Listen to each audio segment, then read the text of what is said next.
भीमराजा रे राजा रे मया भीमा मया भीमा भीमराजा रे भीम राजा रे मया भीमा मया भीमा माझा भीम मले भेटतो बाई मले सांग तो काही मले सांग तो काही मले सांग तो काही मले सांग तो काही मले सांग तो काही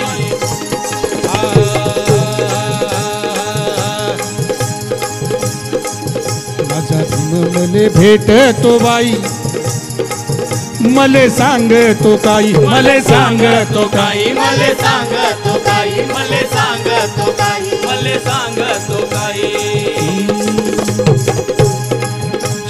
शेताच्या पाठीला उभा राप्त्या हाताच्या साथीला उभा भूक जगणाऱ्या रातीला उभा गा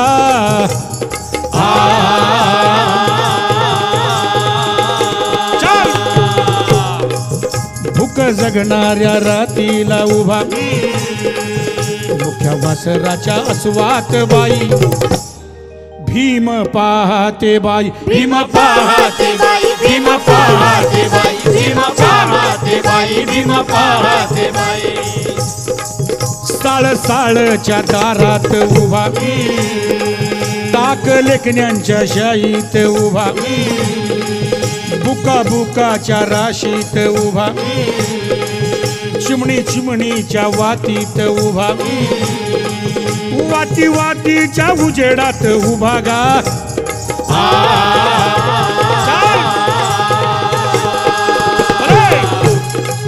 वाती वातीच्या उजेडात उभा बोट लेकराचं हातामध्ये घेई त्याले साळत नेई त्याले साळत नेई त्याले साळत नेई त्याले साळत नेई त्याले साळत नेई आई भूमीला म्हणतो गाबाई नदी काठान धुंडी तो आई पाय ठेवायला जमीन का नाही वनवास रामाचा सांगते हात बाई वनवास रामाचा 14 वर्ष बाई रामानं 14 वर्ष वनवास भोगला आणि युगानुयुगे रामायण ऐकावं लागलं अरे आम्ही युगानुयुगे वनवास भोगतो आहोत आमचं कोणी रामायण लिहित नाही क्रौंच पक्षाला बाण लागला म्हणून कुण्या एका कवीचं हृदय पिळवटलं आणि त्याने म्हणे महाभारत लिहिलं आज रोज माणसं तोडतात कापतात कुणी लिहित नाही कुठे गेले या देशातले महाकवी चाल ए चाल आई भूमीला म्हणतो गावाई नदी काठाने धुंडी तो आई पाय ठेवायला जमीन का नाही वनवास रामाचा सांगते हात बाई वनवास रामाचा 14 वर्ष बाई आमचा वनवास जन्माचा बाई ग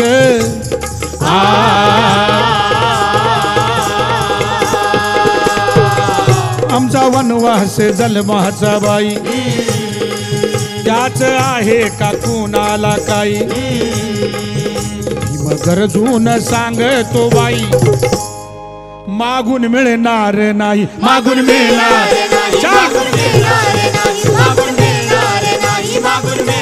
अशा बाबासाहेबांना म्हणजे बाबासाहेबांच्या गोरगरीब माणसाला कुठं ठेवलेला आहे भीम पुतळ्यात बंद केला बाई भीम भजनात बंद केला बाई त्याच्या वैर्यांनी जेर बंद केला गा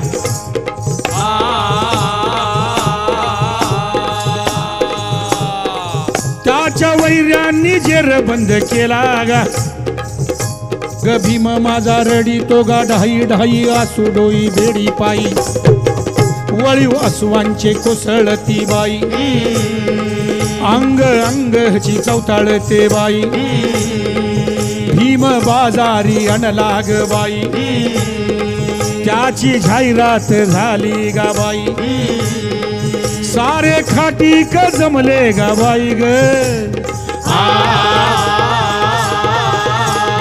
चाल सारे खाटीक जमले गा बाई सुरे सरसर सरसावले बाई चळ चळ रक्ताच्या छिळकांड्या बाई साऱ्या भाळी भिडल्या ग बाई भीमराज रे रडू नको बाबा रे रडू नको राजा वाटे भीमाचे घातले गा बाई कोणी मतासाठी इकतो गा बाई कुणी स्वतःसाठी इकतो गा बाई कुणी पदासाठी इकतो गा बाई भीमराजा रे राजा रे माया भीमा माया भीमा भीमराजा रे भीम राजा रे माया भीमा महा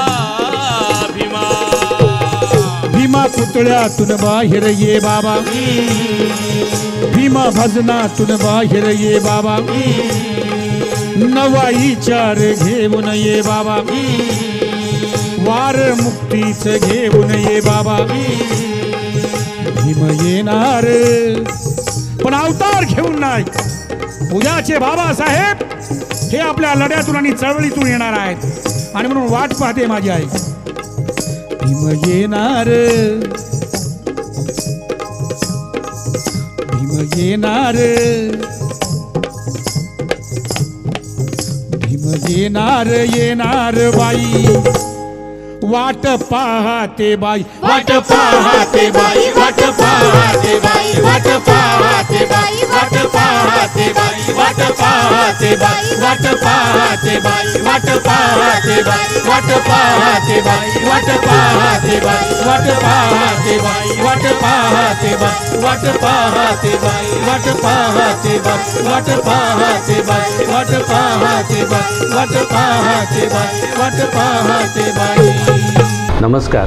थेट संवादामध्ये आपलं स्वागत आहे. आज आपल्यासोबत सुप्रसिद्ध शाहीर प्राध्यापक संभाजी भगत सर आहेत. संभाजी भगत सरांना चळवळीत आणि महाराष्ट्रात किंवा देशामध्ये नव्हे तर देशाच्या बाहेरही सरांना त्यांच्या विद्रोही शाहिरीमुळे ओळखलं जातं. सरांचा जन्म जो आहे तो सातारा जिल्ह्यातल्या जावळी तालुक्यातल्या एका छोट्या महू अशा गावामध्ये झालेला आहे. लहानपणापासूनच गावामध्ये जे पददलित आहेत त्या कलावंताची गायकी ऐकतच सर मोठे झाले आणि त्या गायकीचा सरांवर फार मोठा प्रभाव लहानपणी होता. त्यानंतर सर मुंबईमध्ये गेले पुढील शिक्षणासाठी आणि पुढील शिक्षणाला गेल्यानंतर सरांनी तिथे त्यांचा विद्यार्थी प्रगती संघटनेशी संबंध आला आणि त्यातून सर जे आहेत नव्या चळवळीकडे सर वळालेले दिसतात. आज सर आपल्यासोबत आहेत.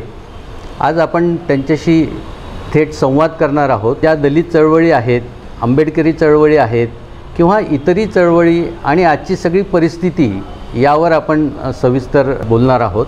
सर जय भीम. जय भीम. सर मी पहिला माझा असा प्रश्न आहे की आपण ज्या वेळेला शाहीर म्हणून ज्या वेळेला पुढे आलात तर हा आपला मी काही आपल्या सगळ्या इतर जीवनातल्या प्रवासात शिरणार नाही कारण बहुतांशी सगळ्या लोकांना हा प्रवास आपला माहिती आहे. म्हणजे एक छोट्याशा कुटुंबातनं गरीब कुटुंबातनं एका छोट्याशा गावातनं तुम्ही लोकशाहीरपर्यंत विद्रोही शाहीरपर्यंतचा हा प्रवास सगळ्यांनाच माहिती आहे. पण याविषयी आज आपण चर्चा करणार नाही आहोत. तर आपण एकंदरीत सगळी दलित चळवळ असेल किंवा विद्रोही चळवळ असेल आणि आपल्या त्यातनं शाहिरी जे आहे त्यातनं होणारं प्रबोधन यावर आपण चर्चा करणार आहोत. सर आपण मला एक सांगा की आपण शाहीर म्हणून महामानवाचे जे काही विचार आहेत त्याकडे कशा दृष्टीने बघता. कारण आपण सर्वसाधारणपणे एक विचारवंत म्हणून पण आपण आहात. आंबेडकरी साहित्याचे एक पुरोगामी चळवळीचेही अभ्यासक आहात. म्हणजे फुले शाहू आंबेडकर यांच्या चळवळीचे पण आपण अभ्यासक आहात. पण त्या व्यतिरिक्त ते अभ्यासक असणं एक विचारवंत असणं हा भाग वेगळा आहे आणि शाहीर म्हणून हा भाग वेगळा आहे. तर आपण कसं बघता या सगळ्या महामानवांच्या विचाराकडे शाहीर म्हणून. एकतर फार विस्तृत उत्तर ज्याचं आहे असा प्रश्न तुम्ही मला विचारला, पण थोडक्यात सांगायचा मी प्रयत्न करेन. भारताच्या एकूण इतिहासामध्ये जे महामानव घडलेले आहेत त्याच्यामध्ये बुद्धापासून ते अगदी अलीकडच्या सगळ्या शहीदांपर्यंत जे लोकांनी काम केलं, म्हणजे कलबुर्गी असतील किंवा पानसरे असतील, नरेंद्र दाभोळकर असतील, इथपर्यंत सगळा जर महामानवांचा प्रवास जर बघितला तर एक शाहीर म्हणून मला नेहमी खूप प्रेरणा आणि विचारांची शाहीर. मी नेहमी बोलतो की I am not merely singer, I am not singing a song, I am singing a thought.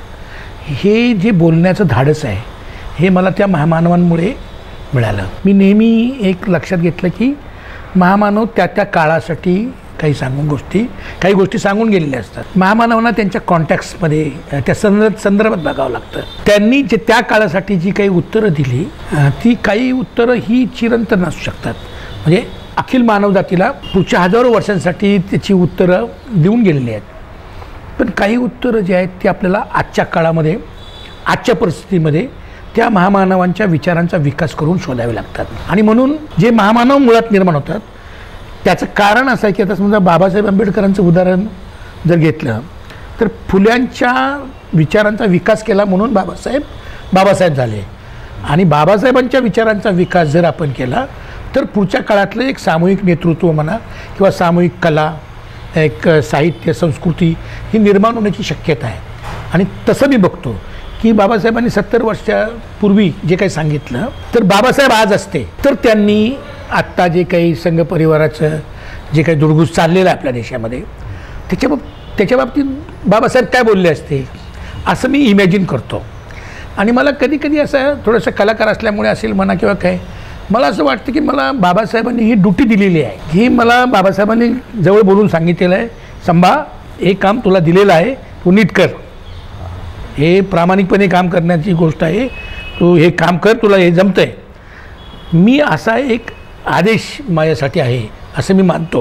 कारण मी ज्यावेळेला बाबासाहेब वाचले, शिवाजी महाराज वाचले, त्यावेळेला मला सातत्याने ही माणसं मला काहीतरी बोलतायत माझ्याशी, मला काहीतरी सांगतायत. मी देव धर्म असं काय नाही किंवा मी भगत असल्यामुळे या भाषेत बोलतो आहे असंही नाही, परंतु महामानवांकडनं असं शिकावं लागतं. त्यांच्याशी तुमचं नातं जे आहे ते फक्त वैचारिक राहिलं तर तुम्ही विचार बडबडत राहता. बडबड या अर्थाने बोलतोय मी की ते विचार आउटडेटेड कधी कधी असतात. पण ज्या वेळेला महामानवांशी तुमचं एक आतून नातं निर्माण होतं, नेहमीच्या पातळीवर नातं निर्माण होतं, तेव्हा नक्कीच आपल्याला हे कळतं की ह्या महामानवांनी जे आम्हाला दिलेलं आहे ही माझी माणसं आहेत, हे माझे वडील आहेत, हे माझे आजोबा आहेत, यांनी मला सांगितलेलं आहे. महामानवांकडे बघताना मी नेहमी एक शाहीर म्हणून, जसं की शिवाजी अंडरग्राऊंड केलं, तर शिवाजी महाराज आजच्या जनतेला कळावेत त्या काळात काय करत होते, आजच्या काळात शिवाजी असते तर काय केलं असतं.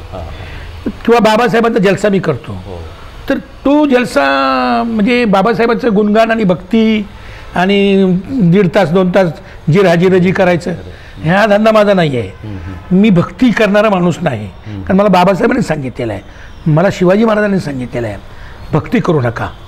विचारांचं आजच्या काळातला विकास काय आहे, त्यांच्या विचारांचा आजच्या काळातला विकास काय आहे हे पहिलं समजून घ्या आणि ते लोकांकडे घेऊन जा. एक छोटा कलाकार म्हणून हे मी खूप असं अधिकारवाणीनं बोलतो आहे, पण मला हेच वाटतं जे लोक हे करत नाहीत, जे भक्ती करतात, जे महामानवाला पुतळ्यामध्ये आणि फ्रेममध्ये बंद करून त्यांचा विचार पॅक करून त्यांची भजनं करतात, त्यांना मी त्या भक्ती संप्रदायामध्ये मी स्वतःला गिनत नाही. सर, दलित पॅन्थर जी होती ते एक झंझावात घेऊन उभी राहिली होती आणि त्याच्यानंतर जे आहे काही काळानंतर ती दलित पॅन्थरची चळवळ होती, त्यातले जे काही नेते होते ते वैयक्तिक लाभासाठी म्हणा किंवा इतर काही कारणास्तव हे वेगवेगळ्या पक्षांच्या वेगवेगळ्या विचारसरणी असणाऱ्या पक्षांच्या वळचळणीला गेलेले तुम्हाला दिसतात. आणि मग तिथून दलित पॅन्थरची किंवा एकंदरीत चळवळ जी आहे ती संपत आलेली दिसते. तर याविषयी तुम्ही काय सांगाल? कोणती चळवळ उभी राहते ना त्याच्यामध्येच भरपूर काही त्याचं भविष्य लिहिलेलं असतं. ज्या चळवळींचा वैचारिक पाया आयडिओलॉजिकल बेस मजबूत असतो त्या चळवळी लॉंग टर्म चालतात. अच्छा. आणि ज्या चळवळी अशा ज्याला काय म्हणतं पिरियडिक किंवा असं उत्स्फूर्तपणे बाहेर येतात, काहीतरी अन्याय झाला आणि हजारो लोक रस्त्यावर आले, तर ती उत्स्फूर्त प्रतिक्रिया आहे. पण ती प्रतिक्रियासुद्धा खूप विचारी असल्यामुळे आणि त्या काळातल्या तरुणांनी ती दिलेली रिॲक्शन असल्यामुळे ती 2 वर्ष 3 वर्ष काही टिकले. परंतु त्यांनी जे काही निर्माण केलं, म्हणजे ही एक उत्स्फूर्त होती, पण त्यांनी जे काही निर्माण केलं त्यातलं जी पॉझिटिव्हिटी आहे ती पहिल्यांदा आपण समजून घेतली पाहिजे. दलित पॅंथरसारखी चळवळ जर उभी राहिली नसती तर मराठी साहित्याला एवढे मोठे साहित्यिक मिळाले नसते. नंबर 1. सौंदर्यशास्त्राचा नव्यानं अभ्यास सुरू झाला नसता. तिसरी गोष्ट, कलावंतांमध्ये जी काही नवी ऊर्जा आली, गायकांमध्ये असेल, नाटकामध्ये असेल, पथनाट्यामध्ये असेल, ही जी नवी ऊर्जा आली तिचा पाया दलित पॅंथर. आणि दलित पॅंथर अशी का उभी राहिली, तर तो त्या काळाचा परिपाक आहे. कारण 60चं दशक होतं. त्या दशकामध्ये जगभरामध्ये तरुणांचे उठाव होत होते. म्हणजे भारतात तर तुम्ही बघता की कितीतरी मोठे उठाव त्या काळात झालेले आहेत. नवनिर्माण आंदोलन असेल किंवा जेपींची चळवळ असेल, मोठे उठाव होते. जर्मनीमध्ये त्यांनी मोठे उठाव केलेले आहेत पोरांनी. ते बघितलं, कॉलेजेस वगैरे बंद करून वी नो नीड एज्युकेशन नावाचे मोहीमच चालवली. जे काही कृष्णवर्णीय बांधव आमचे आहेत, तर त्यांनी मोठी चळवळ केलेली आहे. लॅटिन अमेरिकन कंट्रीजमध्ये मोठं काम सुरू आहे त्या काळामध्ये. चे गोवेरा आणि ही सगळी मंडळी मोठ्या प्रमाणामध्ये काम करताना दिसतात. जपानसारख्या देशामध्ये बुराकोंचं आंदोलन निर्माण होते. साऊथ ईस्ट एशियामध्ये काही तशी उथलपुथल चालू आहे. साऊथ आफ्रिकेमध्ये मोठ्या प्रमाणामध्ये. पूर्ण जग हे 60 काळामध्ये नव्यानं विचार करायला सुरुवात झाली होती, कारण दुसऱ्या महायुद्धाचे चटके जगाला बसले होते. त्यातून या चळवळीचा उगम झाला. आता ती चळवळ का टिकली नाही, तर जी आयडिओलॉजिकल भरणपोषण, वैचारिक भरणपोषण त्या चळवळीचं व्हायला पाहिजे होतं, ते वैचारिक भरणपोषण नीट झालं नाही. आणि गोंधळात्मक परिस्थिती निर्माण झाली की कुणी कुणाला मार्क्सवादी म्हटलं, कुणी कुणाला काय म्हटलं, कुणी कुणाला नक्षलवादी म्हटलं. आणि हे आपल्याला ज्यावेळेला एका दायऱ्यामध्ये चळवळ अडकते, संकुचित दायऱ्या त्या वर्तुळामध्ये अडकते, त्यावेळेला मग एकमेकांना लाथा मारण्याच्या पलीकडे काय होत नाही. त्यामुळे हे फक्त काय दलित पॅंथरच्या बाबतीत झालं का, तर नाही. ब्लॅक मुवमेंटच्या बाबतीमध्ये तेच झालं. जातीच्या आणि थोडंसं कोंडाळं जर झालं तर अशा लाथाळ्या होतात, कारण जागा कमी असते आणि प्लेयर जास्त असतात. जागा कमी आणि प्लेयर जास्त आले की मग ते एकमेकाला मारणार ना. आता त्या हजारो गोष्टी झाल्या. आता त्या ज्या वळसणीला जे लोक गेले, तुम्ही प्रश्न विचारला, तर मला ते काय व्यक्ती म्हणून काय मला त्यांचा द्वेष म्हणजे किंवा त्या व्यक्ती म्हणून त्याला मी दोषी वगैरे काही समजत नाही. आयडिओलॉजिकल मुद्दा आहे तो. हा विचारधारेचा विकास न करता एखाद्या विचारधारेला जसे तसं वापरायचा प्रयत्न केला तर त्याचे रिझल्ट हे असेच असतात. आणि याच्यामध्ये कुणी व्यक्ती, तुम्ही म्हणाल की रामदास आठवले तिकडे गेले. रामदास आठवले माझे हॉस्टेलमधले मित्र आहेत आणि आजही म्हणजे ते तिकडे गेलेले आहेत. पण रामदासला समजा काही आजार आहे, त्याला म्हणजे शुगर वाढली किंवा काय, मला वाईट वाटतं, कारण आम्ही एकत्र जेवलोय, खाल्लोय, पिल्लोय. आयडिओलॉजीने घात केला.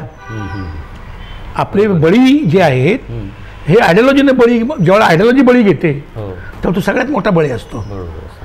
एखाद्या माणसाचे समजा एक माणूस काहीतरी आजार होऊन मेला, ठीक आहे, तो व्यक्ती मरतो, पण ज्यावेळेला तो व्यक्ती ज्यावेळेला सगळ्यांना घेऊन आयडिओलॉजिकली मरतो तेवढं मोठं नुकसान होतं. आणि ते नुकसान केलेलं आहे ना आपल्या लोकांनी. पण त्याला मी व्यक्ती म्हणून बघत नाही. तर त्याला एक आयडिओलॉजिकल रिग्रेशन ज्याला म्हणतो आपण. म्हणजे बाबासाहेब बोलले होते, मी हा गाडा इथपर्यंत आणलेला आहे, तुम्हाला पुढे घेऊन जाता येत नसेल तर तुम्ही घेऊन जाऊ नका, पण तुम्ही मागे तरी घेऊन जाऊ नका. पण ते बाबासाहेबांचं म्हणणं बरोबरच आहे. ती एका जागी राहिलं तर ते मागच जाणार आहे. ते गेलं मागं. त्यामुळे हे जे कुणी नेते आहेत सध्या, सगळ्यांची नावं घेत नाही. कारण काय आहे की आपल्याकडे एक फॅशन आहे हो. नेत्यांना शिवाय द्यायच्या. मग ते जोगेंद्र कवाडे अशी, ते बाळासाहेब आंबेडकर अशी, ते रामदास आठवले अशी, ते व्यक्ती नाही आहे. मी त्यांना व्यक्ती कधी समजत नाही. ते स्वतःला काय समजत असतील तो भाग वेगळा, पण मी ते आयडियॉलॉजीचेच प्रोडक्ट आहेत, विचारांचे प्रोडक्ट आहेत. आणि म्हणून ते जेव्हा विचार ठीक नसला तर त्याचा वाटोळं होणारच आहे. हो बरोबर आहे. तर आपण चुकीच्या ठिकाणी चुकीचं रोपटं लावलं आणि त्याला पाणी बिनी काहीच नाही घातलं, ते जळून जाणार आहे. हे आपल्या शेतीतला अनुभव आपला आहे, तेच आहे. सर, आठवले पुन्हा पॅन्थर स्थापन करू इच्छित आहेत असं ऐकायला मिळतं आहे. आणि आता जसं ढसाळ आणि कांबळेंच्या काळात ती पॅन्थर सुरू झाली, तर आता आजच्या वर्तमान काळामध्ये पुन्हा त्या पॅन्थरची गरज आहे का? आणि असेल तर आठवलेंचं जे नेतृत्व लोक स्वीकारतील का? पॅन्थरची गरज आहे, याच्यामध्ये दुमत नाही. पण हे काम कोणी करावं? तर तुम्ही कधी ना म्हाताऱ्या बैलांना आपण झुपत नाही. लय म्हातारे झालं तर बैल आपण काय करतो, गोट्यामध्ये त्याची सेवा करतो. म्हाताऱ्या बैलांना झुंपू नये अवताला. हे शेतकरी म्हणून आपण आता सगळेच आपण शेती योजनेत आलेलो आहे, म्हणून म्हाताऱ्या बैलांना कधी झुंपू नये. पॅन्थरची गरज आहे, पण त्या नव्या पॅन्थरची गरज आहे. तरुण मुलांची मधनं जी पॅन्थर निर्माण होईल त्याची गरज आहे. लक्ष्मण माने म्हणतात की बहुजन पॅन्थर आली पाहिजे. हो, लक्ष्मण माने ते चांगलं आहे ना, त्याचं सजेशन चांगलं आहे, पण ते पुण्याच्या खांद्यावरून आली पाहिजे. आता मी समजा 60-65 वर्षाचा आहे आणि मी म्हणलं की मी लई शहाणा आहे आणि माझ्या नेतृत्वाखाली तुम्ही काम करा, हे असं हे फार म्हणजे मूर्खपणा ठरेल माझ्या दृष्टीने. मला माहिती आहे माझी कॅपॅसिटी काय आहे, माझा वकूफ काय आहे, बदललेली परिस्थिती काय आहे. आणि म्हणून आपला अनुभव जो आहे, आपला जो अनुभव आहे, ते लक्ष्मण माने असतील, ते रामदास आठवले असतील, ते बाळासाहेब आंबेडकर असतील, जोगेंद्र कवाडे असतील, या सगळ्यांनी आता या नव्या पोरांना पुढे करून आपल्या अनुभवातनं त्यांना शिकवावं की हे आम्ही चुकलो, हे आम्ही बरोबर केलं आणि हे आम्ही चुकलो, ही चूक पुन्हा करू नका. जर ते खरोखर अजूनही जिवंत असतील तर ते हे काम करतील. आणि त्यामुळे एखादी जुनी गोष्ट, आता समजा मी जलसा करतो, आता मी म्हणलं ह्या जलसा मी मरेपर्यंत मीच करणार आहे. अरे भाऊ, तुला चालता येत नाही, तुला बोलता येत नाही, तू काय जलसा करणार आहे? तरी येणारी पिढी आहे ना, सेकंड लिडरशिप ही उभी केली पाहिजे. आणि जे लोक सेकंड लिडरशिप उभी करत नाहीत ते गर्तेमध्ये जातात. मग ते आता ती किती खोल असू शकते, ती जे दरी आहे ती किती खोल असू शकते याचं मी वर्णन नाही करू शकत. तर सर, मगाशी तुम्ही असं म्हणालात की जेव्हा दलित पॅन्थर आली आणि त्या पॅन्थरच्या चळवळीतनं दलित साहित्य पण आलं, पण ती पॅन्थरची किंवा जी एकंदरच दलित चळवळ संपल्यानंतर दलित साहित्यसुद्धा अस्तंगत झालेलं तुम्हाला दिसतं. तर याची कारणं काय असावीत आणि तुम्ही कोणत्या दृष्टिकोनातनं त्या बाबीकडे बघता? बघा, कोणती चळवळ जेव्हा प्रज्वलित होते, जिचा उठाव होतो, तर त्याची मुख्य म्हणजे माणसं रस्त्यावर येतात, प्रश्न विचारतात आणि ते प्रश्न कलेच्या माध्यमातून पण विचारले जातात. आणि म्हणून कधीही आपण बघतो की सांस्कृतिक जे आंदोलन आहे ते कधीही पॉलिटिकल आंदोलनाच्या मुशीतून ते तयार होतं. हो, तत्त्वज्ञानाच्या मुशीतून ते तयार होतं. जेव्हा त्या तत्त्वज्ञानाला कुठेतरी अवरुद्ध असं होतं, म्हणजे ते थांबतं, तर त्याचा सांस्कृतिक जीवसुद्धा जातो. हो, हा नियम आहे, हा प्रकृतीचा नियम आहे. तर तो जो झरा आहे, तो झरा बंद पडल्यानंतर पुढची नदी खडखडाट होणार. तर त्याच पद्धतीने काय झालं की पॅन्थरचा जी ऊब होती, जिथपर्यंत ती ऊब होती तोपर्यंत खूप चांगल्या पद्धतीच्या कविता आणि साहित्य आलेलं आहे. पण जसं ती चळवळ मंद झाली, दुसऱ्या चळवळी बघतो आपण, विद्रोही चळवळ आली, त्याच्यातनं काही साहित्यिक किंवा काही लोक निर्माण झाले, कमी झाले पण झाले, तर ते चळवळीचं प्रोडक्ट असते. सर, बाबासाहेब गेल्यानंतर 56 नंतर जे काही पक्ष बाबासाहेबांनी रिपब्लिकन पक्ष स्थापन केला, पण त्याचे अनेक तुकडे झालेले दिसतात. नंतर सगळे गट सगळे निर्माण झालेले तुम्हाला दिसतात आणि त्याच्यामुळं दलित चळवळीचं तसंच पुरोगामी चळवळीचं सुद्धा खूप मोठं नुकसान झालेलं आहे. बाबासाहेबांनी जे स्वप्न पाहिलं ते परत उभारण्यासाठी आजच्या स्थितीमध्ये काय केलं पाहिजे असं तुम्हाला वाटतं? म्हणजे हे गट तट सोडून द्या, पण सर्वसामान्य जो दलित आहे किंवा मागासवर्गीय आहे, बहुजन आहे, याने काय भूमिका घेतली पाहिजे असं तुम्हाला वाटतं? एकतर मुख्य मुद्दा जो आहे तो विचारधारेचा आहे. आणि विचारधारा विकसित होणं त्याला एक ॲनालिसिस टूल लागतं. त्या विचारधारेमध्ये एक ॲनालिसिस टूल असतं. बाबासाहेब काय झाले तर त्यांचं स्वतःचं एक ॲनालिसिस टूल होतं. फुले त्यांची एक दृष्टिकोन होता आणि त्याचे ॲनालिसिस टूल होतं. शिवाजी महाराज स्वराज्य उभं करतात, त्या काळाचं ॲनालिसिस करणारं टूल त्यांच्याकडे होतं की मुघल आणि बाकीचे जे इथले जे पाटील असतील किंवा कुणी देशमुख असतील किंवा सरदार असतील जे जनतेला त्रास देत आहेत त्यांना कसा बंदोबस्त करायचा त्याचं एक टूल त्यांनी, त्या ॲनालिसिस टूल. आजच्या काळात काय झालेलं आहे की गेल्या 90नंतर जगभरामध्ये एक हाकाटी पिटवली गेलेली आहे की एंड ऑफ आयडियॉलॉजी. आयडियॉलॉजी संपलेली आहे. आयडियॉलॉजीने काय होत नाही. म्हणून हे 90च्या नंतरचे खास करून 95 नंतरचं जे ब्रीड आहे ना ते आयडियॉलॉजिकल लेस आहे. आयडियॉलॉजी लेस ब्रीड आहे. त्यांना काहीच कळत नाही. आपण जे बोलतोय ना या मुलांना काही कळत नाही, कारण in the absence of ideology ते जगलेले आहेत. टेक्नॉलॉजी आली आणि टेक्नॉलॉजीनं त्यांना जे काही इन्फॉर्मेशन डिसइन्फॉर्मेशन जे काही दिले त्याच्या आधारावर ते बोलतात की हेच उत्तर आहे, बाकी काय नाही, माझ्याकडे हे स्किल आहे. आयडियॉलॉजिकल बेस जीवनाचा गेला की अशी इतस्तता भटकणारी मुलं आणि एवढे की एक पाऊल टाकल्यानंतर त्या पावलाला 1000 रस्ते फुटतात आणि प्रत्येक रस्त्यावर पळावं असं वाटणारी मुलं तुम्हाला दिसतात. त्याचं कारण आहे एंड ऑफ आयडियॉलॉजी. पहिल्यांदा जर आपलं काय काम करावं लागेल इंटेलेक्च्युअल लोकांना तुमच्यासारखे जे ऑर्गॅनिक इंटेलेक्च्युअल आहेत त्यांना काम काय करावं लागेल, या काळाचं ॲनालिसिस टूल जे आहे ते डेव्हलप करावं लागेल. आयडियॉलॉजी निर्माण करावी लागेल आणि नुसती निर्माण करून चालणार नाही, ती इम्प्लिमेंट करण्यासाठी तुम्हाला प्रशिक्षण द्यावं लागेल. तर हे प्रशिक्षण जे आहे ना हे संपलेलं आहे. कुणी प्रशिक्षण म्हटलं की लगेच अंगावर काटा येतो, कारण एका माणसाला दुसऱ्या माणसाकडनं शिकायचं नाही आहे. कारण शिकायला ते डबडं आहे ना, ते कम्प्युटर आहे, ते हे डबडं आहे. माणसाकडनं शिकायची काय गरज आहे, म्हणून कुणी माणसाजवळ जायला तयार नाही. तर मला पहिलं काय करायला लागेल की सामूहिक शिकवण्याची पद्धत जी आहे, समूहानं एकत्र येऊन काही गोष्टी शिकणं.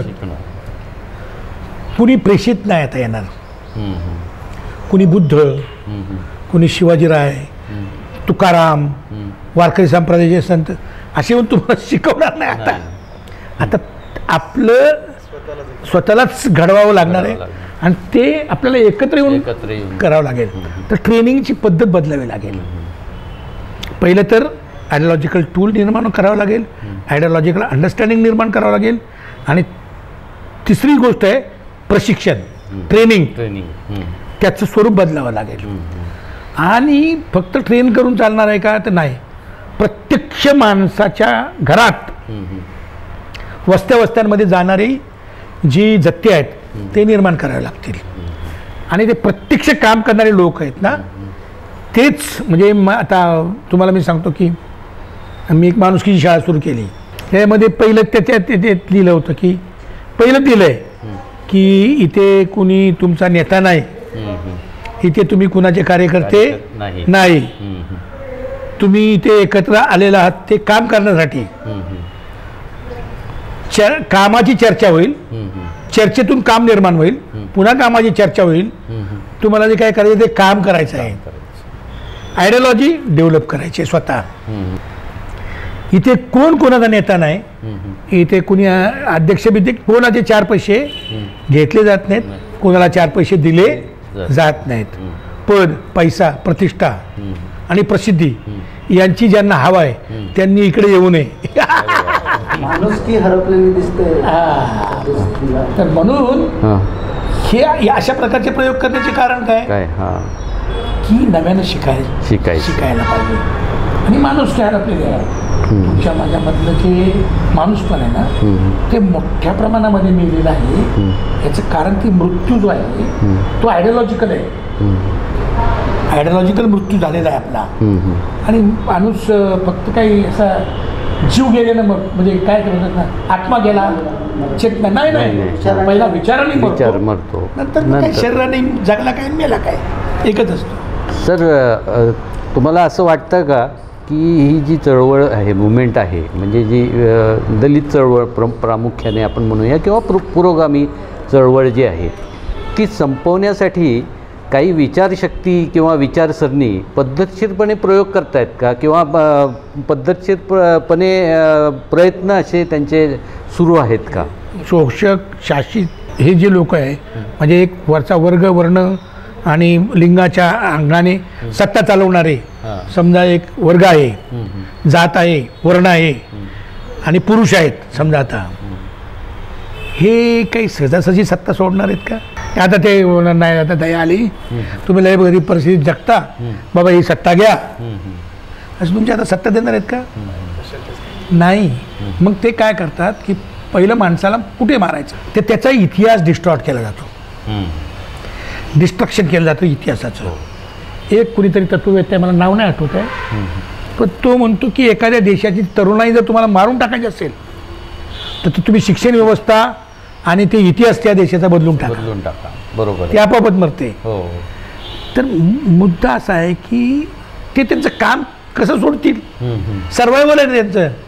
आता तुम्ही म्हणाल की काय पद्धतशीरपणे काम करतात कोण पद्धतशीरपणे काम करतात तर ही हेजिमनी ब्राह्मणिकल हेजिमनी आहे. RSSचे लोक आहेत संघाचे लोक आहेत हे राजकीयदृष्ट्या भाजपचे लोक आहेत दादागिरी करणं हे ते त्यांचे गुंड पुंड सगळे एकच आहेत सगळे. त्यांची राजकीय संस्कृती एक आहे तर ते कधीही नव्यानं पनपणाऱ्या आयडिओलॉजी तिथेच मारून टाकण्याचा प्रयत्न करतात. तर तुम्ही जे म्हणताय ना की असं काही चालतं का तो हो चालतं पण ते हेजिमनीच्या माध्यमातून चालतं कल्चरल हेजिमनीच्या माध्यमातून चालतं. सर आता नुकत्याच निवडणुका झालेल्या दिसत आहेत आणि ह्या निवडणुकांमध्ये आपण बाबासाहेबांचे नातू बाळासाहेब आंबेडकर जे आहेत त्यांनी ज्या काय भूमिका घेतल्या ह्या सगळ्या निवडणुकीच्या काळामध्ये आणि त्यांनी स्वबळावर लढवलं पण त्यांना यश नाही येऊ शकलं. तर बाळासाहेबांच्या एकच वंचित आघाडी म्हणा किंवा एकंदरच बाळासाहेबांचं राजकीय जे करिअर आहे किंवा कारकीर्द आहे आणि त्याचं भवितव्य आहे ते काय असेल असं तुम्हाला वाटतं? मला वाटतं आपण या प्रश्नाच्या बाबतीमध्ये पहिलंच की मी कधी ही व्यक्ती म्हणून या सगळ्यांकडे बघत नाही. हे बाळासाहेब आंबेडकर असतील किंवा कुणी असेल किंवा एखादा पक्ष असेल आयडिओलॉजिकल डेड जर समजा एखादी गोष्ट असेल तर ती काही निर्माण करू शकत. बाळासाहेब आंबेडकरांचा जो काही पक्ष आहे त्याचं आयडिओलॉजिकल टूल काय आहे ते समाजाचं विश्लेषण कसं करतात ते समाजामध्ये काम काय करतात आणि ते खऱ्या अर्थाने चळवळ बाबासाहेबांची चळवळ उभी करतायत की नाही याचे रिझल्ट आपल्याला येतात. अच्छा म्हणजे मी असो किंवा तुम्ही असो तुम्ही जे काही काम करता त्याचे रिझल्ट येतात. मग त्या जरी समजा पराभव असला तरी काय त्या आयडिओलॉजीचा पराभव नसतो परंतु एक आहे की त्यांनी जे प्रॅक्टिस केलेलं आहे ते प्रॅक्टिस करेक्ट केलं आहे का त्याचे रिॲक्शन येतात. आणि म्हणून मी ह्या सगळ्या प्रयोगाकडे एक व्यक्ती किंवा एक पक्ष म्हणून बघत नाही. तर समजा एक साधारणपणे 2010 15 जे पुढे काय 14 जे काय पुढे दलित चळवळीमध्ये एक वादळ आपल्याला दिसतं त्याचं पुढं काय होईल तर त्यांनी आयडिओलॉजिकली करेक्ट जर राहिले तर निश्चितपणे त्याचा विकास होईल. आयडिओलॉजिकल डेड असतील तर त्याचं काही होणार नाही. राजरत्न आंबेडकर आता असं म्हणत आहे की प्रकाश आंबेडकरांनी याला घरी बसवलं आणि 3 आंबेडकर आपले उभे होते पंजाबला पण तिकडे उभे होते अमरावतीला होते अकोल्याला होते आणि आपला समाज शिकला आहे संघटित झाला आहे संघर्ष करतो तरी पण एक आंबेडकर आपल्या आता जाऊ शकत नाही संसदेमध्ये. तर त्याचं पण चिंतन झालं पाहिजे. तर आपण ते चिंतन कशा पद्धतीने अपेक्षित आपल्याला? मी आंबेडकर या आडनावाशी किंवा त्या व्यक्तींशी मला काहीच त्यांच्याबद्दल काहीच बोलायचं नाही. का बोलायचं नाही आहे? कारण मी ते एका विचारधारेचे शिलेदार आहेत आणि ती विचारधारा ते नीट काय ते तुम्ही म्हणतात 3 आंबेडकर इलेक्शनला उभे राहिले आणि आपला एक पण आंबेडकर संसदेमध्ये नाही, तर हे वैचारिकदृष्ट्या आपण कुठे आहोत हे दाखवणारं पॅरामीटर आहे ते. आपण त्यांच्याकडे कशाला बघायचं, आपण आपल्याकडे बघितलं पाहिजे की जर माझे बाबासाहेब जर संसदेमध्ये नाहीत आणि मी इथे आहे तर मी का जिवंत राहतोय, मी काय करतोय? आता कुणी काय करावं, राजरत्न आंबेडकरांनी काय करावं, बाळासाहेब आंबेडकरांनी काय करावं, तेव्हा ते आनंदराज असतील किंवा भीमराव असतील, यांनी काय करावं, हा व्यक्ती म्हणून त्यांचं काय ठरलेलं असेल त्याचं त्यांनी करावं. माझं म्हणणं आहे की जर मला बाबासाहेब कळलेले आहेत असं मला वाटतं तर मी रात्रंदिवस काम केलं पाहिजे, ते उभं केलं पाहिजे. माझ्यासारखे 1000 लोक असू शकतात, त्यांना एकत्र केलं पाहिजे. मला कधी कधी वाटतं की म्हणून मी मगाशी बोललो की असं आंबेडकरी नेत्यांना शिवाय देणं ही फॅशन आहे. त्याच्या पलीकडे आता ते व्यक्ती आहे, त्या व्यक्तीला मर्यादा असणार ना. बरोबर आहे. व्यक्तीला मर्यादा असतात. ते हिंदू धर्मामध्ये म्हणतात अहो देवाला पण मर्यादा आहेत. हे हिंदू धर्म जे मी बघत असल्यामुळे मी बरंच वाचलेलं आहे, धर्म नीट वाचलं. ते म्हणतात देवाला पण मर्यादा आहेत. मग देव सर्व शक्तिमान नाही तर व्यक्ती आहे, व्यक्तीला मर्यादा असू शकतात. पण त्या व्यक्तीला टीका करून त्याचं काय होणार आहे? त्या व्यक्तीनं जे काही विचार अवलंबलेले आहेत ते आणखी कसे चांगले करता येतील आणि ते आपल्याला कसे घेऊन जाता येतील. आणि मग माझे बाबासाहेब मला संसदेमध्ये दिसत नाहीत तर ते दिसतील. पण त्यासाठी आपल्याला काम करावं लागेल. मला उगाच एखाद्याला ते रामदासला आणि ते कुणाला शिवाय देण्यानं काय बरं वाटतं, 2 मिनटं बरं वाटतं. मग नंतर काय ते रामदासच्या ठिकाणी आपलं ते जगत असते. काय लोक असतात ते काय कविता वगैरे वाचली की ते बघा तुमचे नेते ते. म्हणजे मला तर आणखीन अनेक सवर्ण लोक आहेत ना, सवर्ण वगैरे जे लोक असतात ते म्हणा संभाजीराव तुम्ही बोलता बाबासाहेबांच्या बद्दल, तुमचा नेता बघा 4 वेळा करतो आणि 4 वेळा वाचतो. अरे बोललो त्याला कुणी नेतात, तुम्ही का असं करताय म्हणलं. ठीक आहे बाबासाहेबांचं काही कॉन्ट्रॅक्ट घेतलंय का कोणी? तुम्ही घ्या ना म्हणलं. तुम्हाला वाटतंय ना की बाबासाहेबाचा अपमान होतो, तुम्ही काय करा ना. का तुम्ही मला फक्त सवर्ण आहेत म्हणून बघा तुमचे नेते, बघा तुमचे नेते. बाबासाहेब आंबेडकरांचं नाव घेणारा प्रत्येक माणूस हा आंबेडकरवादी असेलच याच्यावर माझा विश्वास नाही. त्यामुळे उगाच कुणाची मापं काढण्यात मला काही इंटरेस्ट नाही. सर मला असं वाटतं की सद्यस्थितीला या ज्या चळवळी आहेत कुठली असेल, आंबेडकरी चळवळ असेल, पुरोगामी चळवळ असेल किंवा अन्य चळवळी ज्या आहेत, तर त्याच्यामध्ये या पुरुषांना त्यांनी एक बंदिस्त चौकटीत केलेलं आहे. प्रत्येकजण समजा आता बाबासाहेब असतील तर केवळ ते दलितच, शाहू असतील किंवा महात्मा फुले असतील, या विचारसरणीमुळे कुठेतरी चळवळी मागे गेलं असं वाटतं. अगदी 100% तुम्ही बरोबर बोलला. कोणत्याही महामानवाला तुम्ही जातीच्या चौकटीत बंद करू शकत नाही. आणि मनुष्य प्राणी जो आहे ना त्याला ज्यावेळेला महामानवाची उंची गाठता येत नाही तो महामानवाची उंची कापतो आणि तो आपल्या एवढी करतो. आपल्या मापाचं फुले, आपल्या मापाचे शिवाजी, आपल्या मापाचे आंबेडकर बनवतो आणि त्याला जातीत बंद करतो कारण तो असुरक्षित असतो. हे असुरक्षित लोक काय करतात की त्यांना कापून आपल्या एवढं करतात. म्हणून कधीही हे जे जातीत बंद करणारे जे लोक आहेत ना हे बिचारे लय गरीब लोक आहेत. म्हणजे आयडिओलॉजिकल गरीब, म्हणजे विचारांचं दारिद्र्य त्यांना यांच्याकडे जास्त लक्ष देऊ नये. परंतु हे लोक भयंकर डॉमिनंट असतात समाजामध्ये, त्यांची ताकद असते. तर कधीही महामानवांना त्या जेलमधनं, जातीच्या जेलमधनं ते कुलूप उघडून त्या कोठडीमधनं बाहेर काढण्याची चळवळ हे आपण केली पाहिजे. म्हणून शिवाजी अंडरग्राऊंड सारखं नाटक करण्याच्या पाठीमागं माझं काय म्हणणं होतं, हे मराठा लोकांच्या जातीच्या दायऱ्यामध्ये शिवाजी महाराज मावू शकत नाहीत, ते नाहीत त्या चौकटीत. शिवाजी महाराज बृहद मोठे आहेत आणि ते संपूर्ण समाजाचे आहेत, ते एका जातीपुरते मर्यादित नाही. बाबासाहेब आंबेडकर हे आधुनिक काळातले आहेत आणि तुम्हाला सगळ्यांना माहिती आहे आता मी बुद्धिस्ट आहे आणि मी आंबेडकरवादी आहे म्हणून मी बाबासाहेबांचं तुंतुनं वाजवत नाही. मला भक्ती करायची काही गरज नाही. पण बाबासाहेबांचं एकूण व्यक्तिमत्व आहे ना, आता सवर्णांना कळायला लागलं साहेब. आता मला सवर्ण माणसं जय भीम घालणारे मला वाढले.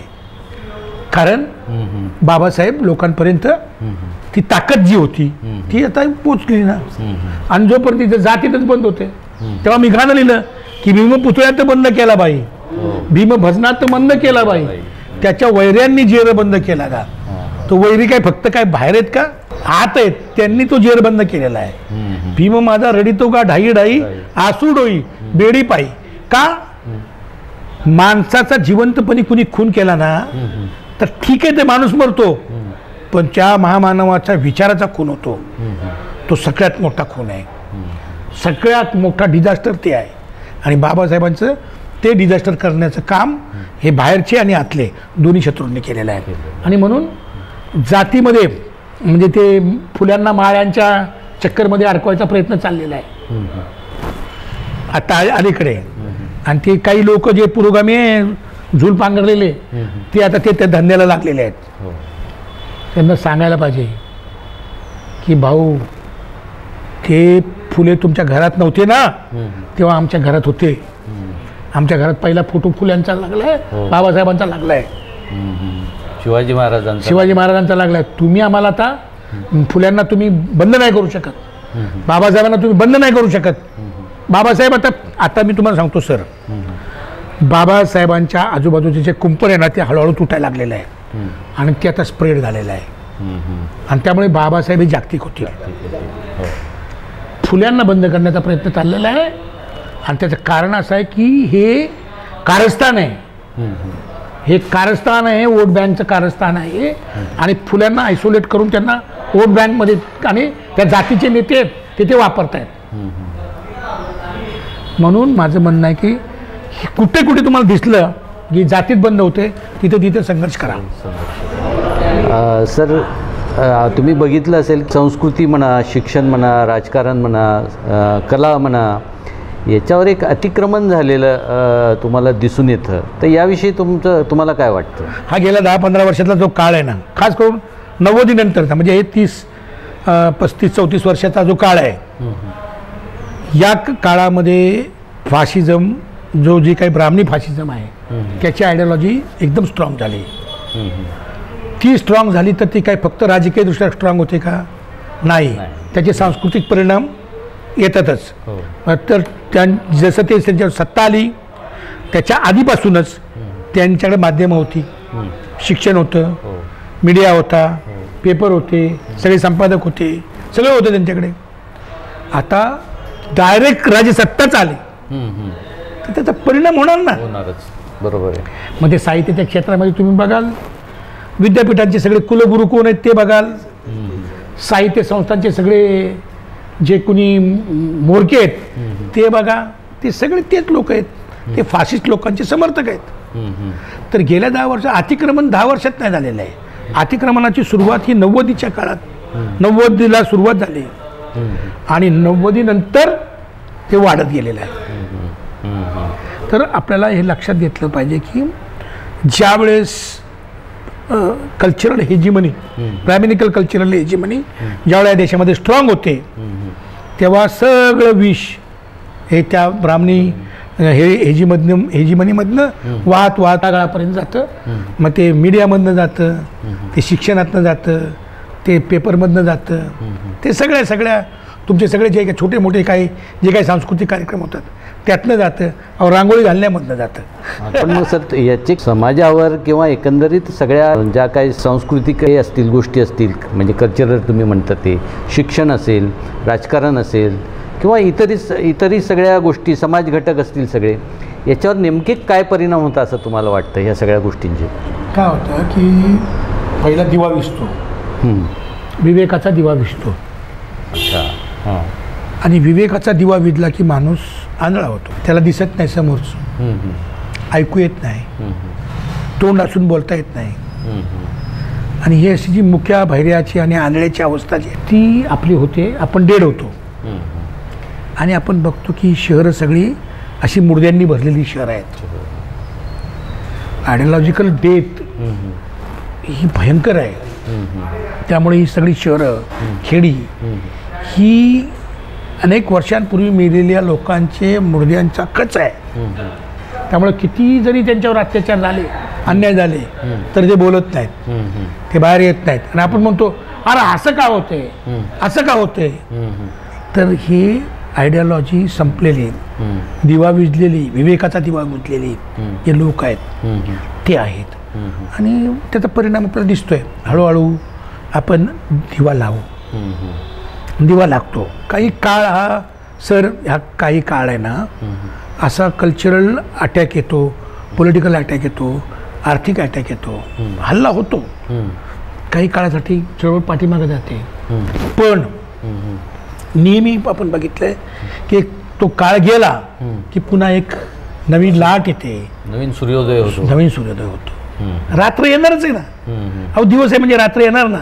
आपण कसं काय म्हणू शकतो सदा सर्व काळ आमचं राज्य चालेल? नाही. आधी दिवस आहे आपला, तर रात्र त्यांची आहे. मग रात्रीच्या गर्भामध्ये सूर्य आहे, सूर्य आहे, येणार तो. म्हणजे सुरेश भटांनी जसं म्हटलंय, उषक काल होता, काळ काळ रात्र. तर तशा मशाली पेटवण्याची गरज आहे असं तो तुमचं म्हणणं आहे. सर, आपण थोडंसं तुमच्या शाहिरीकडे आपण येऊया आता.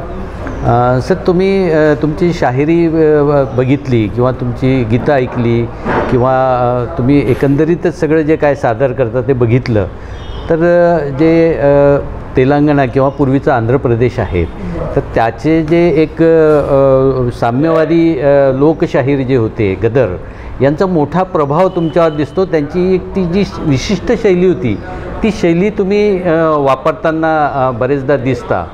तर हा प्रभाव नेमका कसा तुमच्यावर आला आणि नेमकं ही शैली जी आहे ही काय हे करता येईल? तुमचं म्हणणं बरोबर आहे की ते माझे गुरुजी आहेत जुन्या भाषेत. हो. पण आम्ही सोबत खूप काम केलेलं आहे आणि ट्रेनिंग जी आहे ते आम्ही सोबत झालेलं आहे. माझ्यावर त्यांचा प्रभाव असणं साहजिक आहे, कारण आम्ही ऑल इंडिया खूप टूर केले, एकत्र काम केलं, त्यामुळे त्यांचा प्रभाव माझ्यावर आहे. पण मराठी पण जे आहे त्याचं जे मराठी पण आहे ते केलंच नाही का असं काय आहे का? एक प्रभाव राहिलेला आहे माहीत, तो मी मान्य करतो. आणि तो कुठल्याही नव्या माणसावर असतो. मग नंतर हळूहळू तो आपली स्वतःची शैली डेव्हलप करतो. तर मला काही असं म्हणायचं नाही की मी लय महान मोठा कलाकार आहे आणि मी लय छोटा माणूस आहे. परिस्थिती आली की ज्यावेळेस आंबेडकरी चळवळीमध्ये आपल्याकडे कव्वालीचं वातावरण होतं आणि ते एक बाई आणि एक बाबा आणि ते एकमेकाची इज्जत काढायची, ते मी बघितलं. मला वाटलं यार हे बाबासाहेबांचं नाहीच आहे काय. आपल्या शिव्या देऊन चालणार नाही, नुसतं की लांब उभं राहून बोलून चालणार नाही, आपल्या ह्यात उतरायला पाहिजे. मी उतरलो. मी काय मूळ काय फार मोठा काय गायक आहे का, मी काय जगाला हादरून सोडणार काय लिहिणारा माणूस आहे, लई साधा माणूस आहे मी. त्यामुळे ज्यांचं काही चांगलं आहे ते आपलं घ्यायला पाहिजे, आपण स्वीकारायला पाहिजे. त्यात आपलं काय टाकलं पाहिजे चाराने आणि ते चाराने टाकून आपण पुढे गेलं पाहिजे. मी येणं म्हणून मी स्वयंभू आहे, मी लई शाना आहे, माझ्या एवढा कुणी शानाच नाही. मला जेवढं जमलं, मला काय वाटलं अरे बाबासाहेबांचा जलसा त्या काळात होत होता आणि त्यावेळेस चांगलं प्रबोधन होत होतं. अरे आपण जलसा केला पाहिजे. मग ते आणलं शोधून, ते सगळं ते नव्यानं उभं केलं. त्याला खूप खास करून उत्तर महाराष्ट्रामध्ये या जलशाला 50,000 लोक आलेले आहेत. शरद पाटील स्वतः जलसा बघायला आले होते. मला जवळ घेतला, बोलले संभा खूप चांगलं काम केलं. ही काही साधी गोष्ट आहे का? म्हणजे मी व्यक्ती म्हणून काही नाही सांगत आहे. त्या काळात सगळ्यांचंच म्हणणं होतं की काहीतरी नवं करा. ती नवं करण्याची प्रेरणा मला मिळाली. ते शरद पाटील वाचले मी, पानसरे वाचले, साळुंके वाचले, गदरांबरोबर फिरलो. अनेक महान सगळे जे काही तत्वव्यक्ती आहेत, बाबासाहेब असतील, फुले असतील, मार्क्स असेल, लेनिन असेल, एंगल्स असतील, चे गुएव्हारा असेल,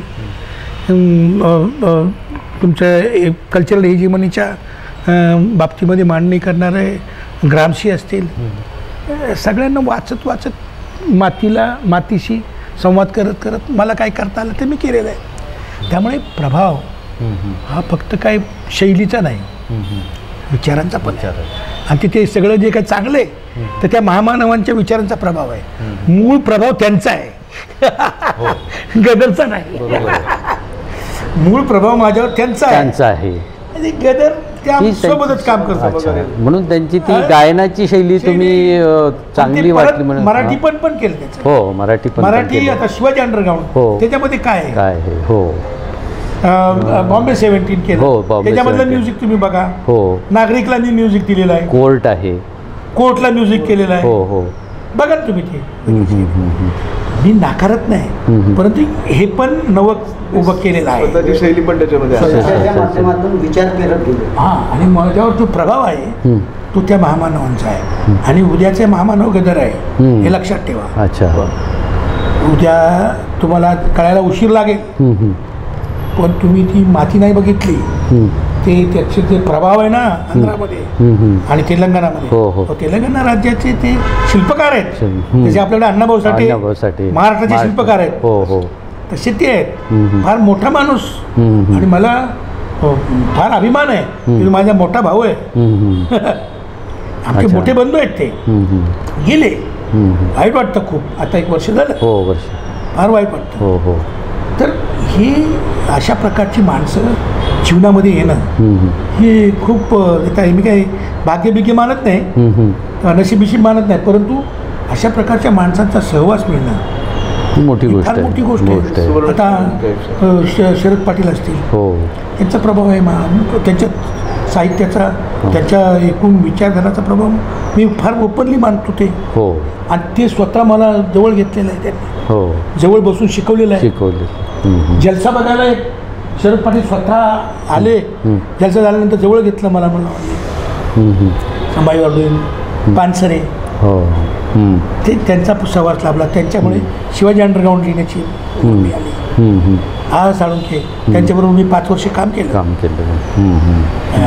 मी बालभारतीमध्ये 5 वर्ष संपादक होतो, ते प्रमुख संपादक होते.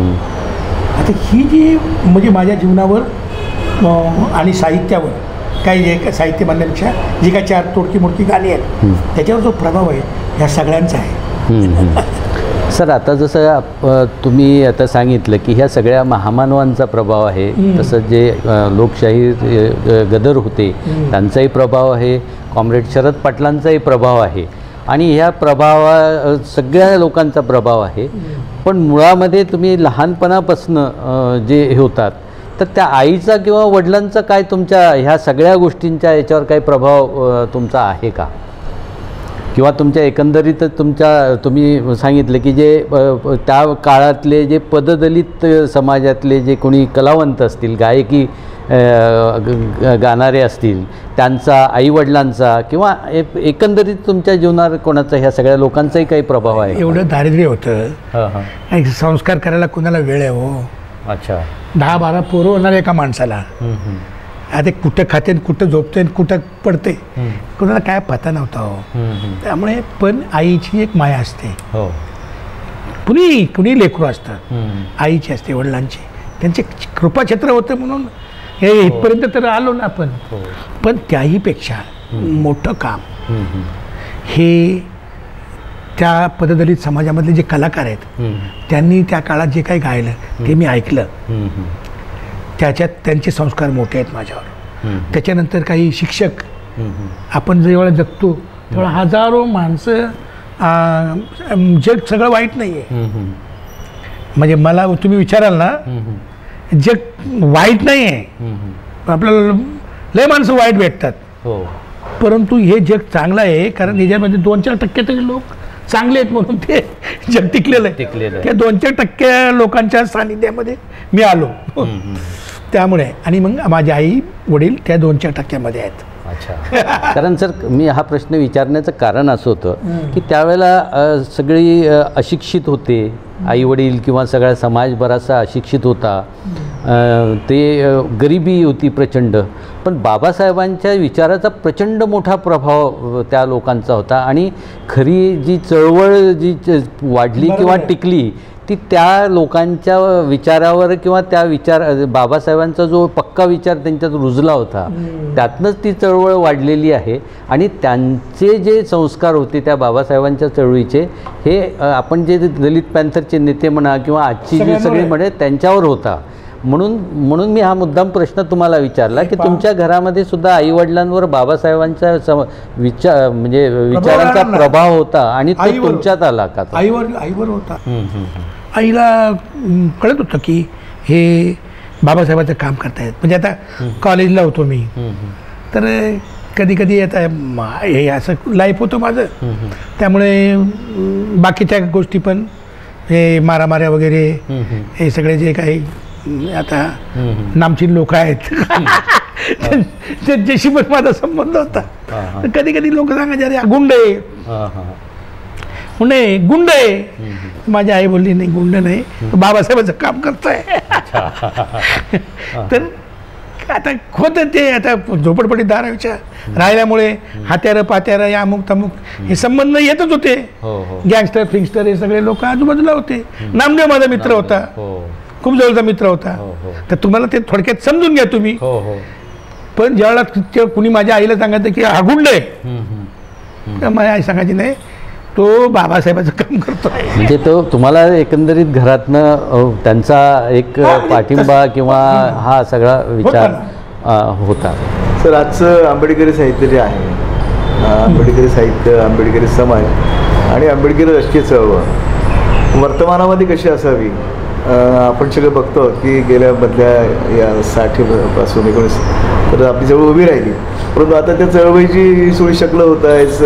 साहित्यिकांमध्ये गटबाजी होते आहे, समाज एक संघ होत नाही. बाबासाहेबांनी तर म्हटलं की शिकलेल्या समाजाने मला धोका दिला आहे. तर आता वर्तमानामध्ये आपल्यासमोर बाबासाहेबांचा आदर्श आहेच आणि हा आदर्श कसा घ्यावा समाजाने आणि कसा टिकून ठेवावा याबाबत आपली भूमिका आहे. हे माझी भूमिका फार स्पष्ट आहे. आज सगळ्यात अगोदर एक सांस्कृतिक राजकारण उभं करावं लागेल. आता तुम्ही म्हणाल की हे सांस्कृतिक राजकारण काय भानगड आहे. तर जे उलट्या दिशेने संघ परिवारानं जे केलं आपल्याशी जे काय प्रॉब्लेम केला आपल्याला ते त्यांचं सांस्कृतिक राजकारण आहे. त्यांनी तो सांस्कृतिक राष्ट्रवाद उभा केला. तसे आपली आयडिया ऑफ इंडिया आपले सांस्कृतिक राजकारण जे आहे जे अवैधिक खऱ्या अर्थानं ते आपल्याला उभं करावं लागेल. तीच खऱ्या अर्थाने बाबासाहेब आज जर असते तर बाबासाहेबांनी अशा पद्धतीनं विचार केला असता आणि एक सांस्कृतिक राजकारण उभं केलं असतं. आंबेडकरांनी सुद्धा त्या काळामध्ये जे काय काम केलं ना ते सांस्कृतिक राजकारण आहे. एका बाजूला ते संविधान लिहितात, दुसऱ्या बाजूला धर्मांतर करतात. धर्मांतर काय आहे, 22 प्रतिज्ञा काय आहेत. तर ही साहित्यिकांनी ही कामं आपल्याला आता हाती घेऊन एक सांस्कृतिक राजकारण उभं करावं लागेल नव्या काळासाठी. आणि त्यासाठी साहित्यिक म्हणजे तुम्हाला काय वाटतं कविता लिहिणारे, गाणे लिहिणारे, कादंबरी नाही, वैचारिक लेखन करणारे पण साहित्यिकच आहेत. प्रतिज्ञावर बंदी आणण्याचं पण सरकारचा विचार चालला होता. दिल्लीच्या त्या मंत्र्यांना त्यांनी काही करू ते काय उद्या म्हणतील ना की हे संविधान नको, जाळलं ना त्यांनी. ते 22 प्रतिज्ञा सोडा, ते संविधान जाळलं ना. आपण काही केलं नाही ती वेगळी गोष्ट आहे, जाळलं ते काय वाटेल ते बोलू शकतात. हे बा त्यांची सत्ता आहे, ते वाटेल त्या गोष्टी बोलू शकतात. 22 प्रतिज्ञा असो किंवा संविधान असो, हे त्यांनी जरी किती बंदी आणली काय आणली तर हे जे आता व्हेनमध्ये गेलेलं आहे ना ते आता कोणी हलवू शकत नाही. जाणीवांमध्ये आहे, नेणीवांमध्ये आहे. ते फक्त विकसित करण्याची गोष्ट आहे, ती आपण करावी. सर आता जी लोकसभेची निवडणूक झाली आणि त्या निवडणुकीमध्ये संविधानावर बऱ्यापैकी संविधान बदलण्यात येणार आहे अशा पद्धतीची एक सगळीकडे चर्चा होती. जो काही बदल झाला बऱ्याच गोष्टींमध्ये म्हणजे विशेषतः जागा येण्यामध्ये किंवा निवडणुकीच्या याच्यावर मोठा प्रभाव झालेला दिसतो. तर हा बाबासाहेबांच्या विचाराच्यामुळे हा बदल झालेला आहे किंवा आणखी काही त्याचे कारणं आहेत असं वाटतं? हे बा बाबरी मस्जिद ज्या वेळेला त्यांनी पाडली संघ परिवारानं ते बोलत नाहीत की आम्ही पाडली म्हणून. बाळासाहेब ठाकरे म्हणाले मला अभिमान आहे पाडली असली शिवसेनेकडे. पाडली त्यांनी. तेच उड्या मारत होते एकमेकांना, मिठ्या मारत होते, तेच आडवाणी बिडवाणी ते सगळे होते, दिसते सगळं. पाडली त्यांनी प्लॅन करून. तो हल्ला जो होता ना तो बाबरी मस्जिदीच्या दगड मातीवर नव्हता, तो संविधानावर होता. आणि ते त्यावेळेस मी सांगितलं, त्यावेळेस 92ला मी बोललो की हा संविधानावर चाललाय. तिथपासून संविधानाच्या कामाच्या दिशेने मी सुरुवात केली. माझे काही मित्र मला बोलले की स्टेट रिप्रेशन आहे ना, त्याला हा घाबरलाय म्हणून हा संविधानाला पुढे करतोय. परंतु मला कसं आहे, मी भगत आहे, मला पुढचं दिसतं. मला पुढचं दिसतं. 94 साली लिहिलेलं गाणं आहे तंतोतंत आजच्या काळाला बरोबर लोक बोलतात अरे हेच तर आहे बोले. पण लिहिले कधी? 94ला. मला तेव्हाच कळलं होतं की हे अंतिमतः संविधानाचा पराभव करण्याच्या दिशेने उभे राहिलेले आहेत. कारण त्यांनी बाबरी मस्जिद ज्या पद्धतीने पाडली, त्यांचं म्हणणं होतं की हा देश धर्मनिरपेक्ष नाही आहे, ठेवायचा नाही आम्हाला, त्यांचे प्रयत्न होते. तर आता कसं आहे की संविधानाचं काम आम्ही सुरू केलं. संविधानासाठी प्रत्यक्ष वस्त्यांमध्ये जाऊन, म्हणजे मी गाणं म्हणणार ना, मी प्रत्यक्ष वस्त्यांमध्ये जाऊन लोकांना जागा करून एकत्र करून ते सगळं केलं. प्रबोधन. हळूहळू हा जो आवाज आहे तो सर्वत्र जायला लागला. ज्यावेळेस हे पक्ष जे आहे ना, हे आता काँग्रेस ते संविधान दाखवते ना आता ह्याच्यामध्ये, त्या लोकांना काही पडलेलं नव्हतं संविधानाचं. काय संविधान, काय संविधान करायचंय. मी एकदा त्या काँग्रेसच्या लोकांना बोललो, अरे बोललो संविधान वाचवण्यासाठी काहीतरी चळवळ करूया. ते म्हणले काय संविधान काय विषय आहे का म्हणे. आपल्या हात सुद्धा हे राजकीय लोक आहेत ना, आता हे राजकीय पक्षाचे तुम्ही, त्यांना पण त्यांच्या पण जाऊन मी पाया पडलेलो आहे. रामदासचे नाही पण बाकीच्या लोकांचे जाऊन पाया पडलो. अरे संविधानाचा, ते बोलले हा काय प्रश्न आहे का. जेव्हा हे वातावरण तापलं, म्हणजे आम्ही सुरुवात केली किंवा मी त्याचं क्रेडिट मला द्या. माझ्या काळात म्हणजे मी जेव्हा काम करत होतो संविधानाचं आणि गाणी म्हणत होतो किंवा जलसा काढला, संविधान जलसा काढला आणि लोकांमध्ये फिरून फिरून फिरून ते उभं करत, त्यावेळेला इजेड खोब्रागडे असतील किंवा हे संविधानाचे संवाद करणारी पोरं ही सगळी ट्रेन केली. ते संविधान प्रचारक नाव सुद्धा मी काढलं, ती संघटना स्थापन केली. मी पणाचा भाव विसरून जा. पण मला ते कळलं होतं की संघ परिवाराला या देशामध्ये सगळ्यात आधी काय करायचं आहे, तर त्यांना संविधान नको आहे. म्हणून ते संविधान की मनुस्मृती असा प्रश्न उभा केला आम्ही. की तुम्हाला काय हवं आहे, संविधान हवं आहे की मनुस्मृती हवे, ठरवा या इलेक्शनमध्ये. त्याचे संविधान प्रेमी कलावंतांचे आम्ही परिषदा घेतल्या, ट्रेनिंग्स घेतले आणि त्यातनं चालू केलं. ह्यात कुठेही मला तुम्ही त्याचं श्रेय द्या आम्हाला गटाला असं माझं म्हणणं नाही. पण हे वाढत गेलं वाढत गेलं वाढत गेलं आणि ते राजीव गांधींचे सुपुत्र काय नाव त्यांचं, राहुल गांधी, त्यांना ते बरोबर कळलं आणि त्यांनी ते बरोबर संविधानाचा मुद्दा लावून धरला व्यवस्थित. आता सुद्धा ते संविधान ते संसदेत ते आता दाखवतात. त्यांना माझा प्रश्न आहे, भाऊ ते संविधान ते दाखवत आहे पण तुमची राज्य जिथं आहेत ना तिथं ते संविधान त्या अभ्यासक्रमात टाका ना. ते संसदेत काय दाखवत आहे, तुमची जिथं राज्य आहेत ना असेल ना 2-4 ठिकाणी तरी काहीतरी त्यांचं आहे ना, सरकार आहे ना, हा तिथं लावा ना, इम्प्लिमेंट करा. म्हणजे या इंटरव्ह्यूच्या माध्यमातून मी राहुल गांधी यांना विनंती करतो आणि प्रश्नही विचारतो, तुम्ही जर एवढे जर संविधान करत असाल ना तर ते संविधान आहे ना ते इम्प्लिमेंट करण्याच्या दृष्टीने तुमची जिथं राज्य आहे तिथे काम चालू करा, मी तुमच्या सोबत आहे. बरं सर, आपण आता शेवटाकडे वळूया. सर, आपण इथे आलात आमच्या जनबंधूच्या ह्या थेट संवादमध्ये. आपण आज आपले सगळे विचार अगदी मुक्तपणे मांडले. सगळ्या प्रश्नांना तुम्ही जे आहेत ते अतिशय छान पद्धतीने समर्पक अशी उत्तरं दिली. सर, माझी आपल्याला विनंती आहे, ही सगळी मुलाखत आपण संपवण्याच्या आधी, की एखादे आपण चांगलं गीत जे आहे मला ते सांगा कुठलं सादर- म्हणायचं.